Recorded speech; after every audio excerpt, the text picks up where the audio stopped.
Hello everybody, welcome back to this video. I decided to make this because something I was thinking in my mind is exactly to let the audience know, or the people watching, exactly where we come from, or where I come from in general, where it all started. And we're at this moment now. And there's three things, where you come from. It's important to know that, where you're at right now, and where you're going. And I'm going to be discussing those things in this video and explaining a little bit on my past history, because I think that's super important, because we always have to remember where we come from and where we're at the moment and where we're going. And let me start off with like this, and how my old man came to the country here. A little story on that.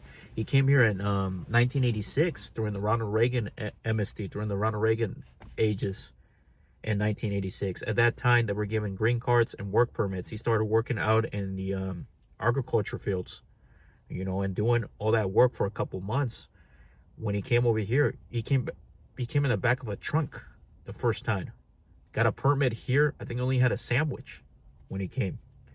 He stayed at my aunt's house for a day, and then she loaned him like $40 and something, and that's how he came to Oregon and Salem.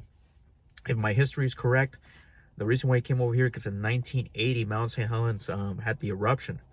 So it had all the destruction of forests all around that area. So they needed people to replant all those trees. So there was a lot of work in the tree industry. He came here, like I said, a couple months, worked in the fields, and then he went over to the tree industry and started planting trees. So he would tell me stories that he would wake up at like 3 or 4 in the morning, with a van full of people, sometimes overcrowded vans full of people, with the chainsaws, the smell of gasoline and all that stuff on there. And just go over there, drive 3 hours, get there like 6 o'clock, 7 o'clock, start working in there, with in the tree industry. There was, at that time, there was a few things that he did, which was, sometimes he would go plant trees, sometimes he would cut down the, clean up all the brush and everything on there.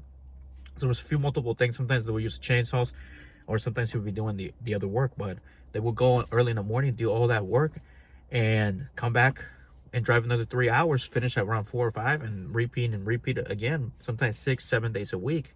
And when he couldn't make it, he would be camping out there in the woods. So he would be explaining those stories on how he that's the first work he did, and it paid okay, at that time, not too bad on there. But you gotta understand, this was like in the 80s and 90s, and things were a lot cheaper, and stuff like that. So it's always important to know where those, where you come from on there, and I was born in 1990, and it's always so important to know that, when he came here, he came with absolutely nothing. Back in Mexico, where my parents were from, my family was extremely poor. The generations of family before this was just extremely poor. The little land that they had, that was inherited, the family took it over and fought over those lands, and so none of us got anything, nothing. Not my grandparents, not my dad, not me. We got nothing. So there's no generational wealth to give us a boost. I say that a boost because when you get generational wealth, it always helps you out to get that boost. And it's like a step up, no, we're in a step down. So there was no generational wealth. So he came here with dirt poor and trying to build something, And it's, many say they come for the American dream. My dad didn't come for an American dream. He came here to try to better his life. Because at that time, in Mexico, there's just a lot of poverty. They're very poor, and also they came for the experience too. If at least he had a high school education, so at least he had a little bit of knowledge that helped him out as well. And so he did the tree services, all that stuff, work for a couple of years, and he switched over to also keep working in the forest, but cutting cedar, bow, and salao. And for some people that don't know what that is, that's basically going out in the woods, climbing a tree, a cedar tree, cutting the cedar, making those bundles. And salao is on the ground, so you cut it with your hands. And they're basically Christmas ornaments. At that time, they were sold and to different places in Washington, shipped over to Japan, shipped to different Asian countries. That's where the market was, They were used for Christmas ornaments on there. So that's what we did for like 8 years, That's what he did. And at the same time, what he was doing that, because that's a lot of that work is seasonal, from May to December, and then during the other months, it's when the it's all seasonal. Like I said, we would cut firewood, and I remember this too. Cut firewood on there, and I don't remember really if the cord or the two cords were like 80 to $100 per cord, and we would go out like at 5 in the morning, cut the firewood, which I would enjoy too, and try to make about $100. Actually, it was 110 if the people would, take it over to their house. So after 5, and stack it up. Even they some of the people wanted the firewood even stacked up, and it would give us like 10 extra bucks for that. I mean, it was something, right? But I remember that because I used to enjoy that. I used to enjoy go cutting firewoods. My dad used to have a 1960. I wasn't even a dump truck. It's like a flatbed truck that he put railings on the side, and that's where he would be stacking up the firewood. And I remember that clearly, because it's super important to always remember where you came from and where you're at this moment and where you're going on there, And then, yeah, I helped him out while I was going to school, and there, I was in elementary school, heading over to middle school, on there, and it's so funny because all these experiences in life has led you where you're at right now, and then I'm always thinking in my mind, going over my mind, because it's important where I'm at right now, and the future is endless. It's so many possibilities because it hasn't been created yet. So we're in the year 2025. This was in 1990s, 2000s. Things have changed so much in the last decades. With YouTube now, being a platform where you can express all these things and talk about all these things, and the freedom of speech and the freedom of expression to be able to say all these things, that's a luxury. That's a luxury that I could have never imagined when I was a lot younger. And me becoming a content creator later on in life, which did a little bit later at 30, when the moment was right, that's when I started creating content and explaining those life stories, from where my education in the United States, the whole education, like I said, K through 12 education in here, the all the stuff that involved in that, the work, my parents trying to make a living, trying to survive in this crazy nation, trying to understand the language, trying to understand the English language, at the same time, dealing with a handful of people from all personalities and everybody. Even in the years I've been in business, it's hard to explain all the people that I've dealt with and all the personalities. Literally, I can be a psychiatrist from all the people I've dealt with the handful of people I dealt with. And every time, guys, I think I know that, oh, you know what? I know everybody because I think I've dealt with every type of situation. There's always a new situation or a new personality that you've never dealt before. And that just happened to me recently. When I think, oh, I've dealt with everybody, there's always somebody that you haven't dealt with. There's always somebody that you're going to learn from. And after, like I said, I've dealt with so many people and I thought I had everybody. Oh, I think I have all the personalities, everybody I've dealt with as a person. And then you get somebody that you've never dealt with. And my God, does that teach you something every time, right? Makes you mad as hell sometimes, and it teaches you a lesson. It just teaches you that it happens throughout the whole experience, like in education with teachers and everything, where you just, the whole life, and they say it's all an experience, right? It's a complete experience. It's like a learning experience from everything you've dealt with. From the relationships you had, from the heartbreaks that you've had. I'm sure everybody's have had heartbreaks, myself included, a few. They're experiences, you know? What am I gonna do? I've experienced those things, and I've only been on the earth for, I can say, 3.5 decades. 34 years, 35 years I've been on the earth, and I've already felt like,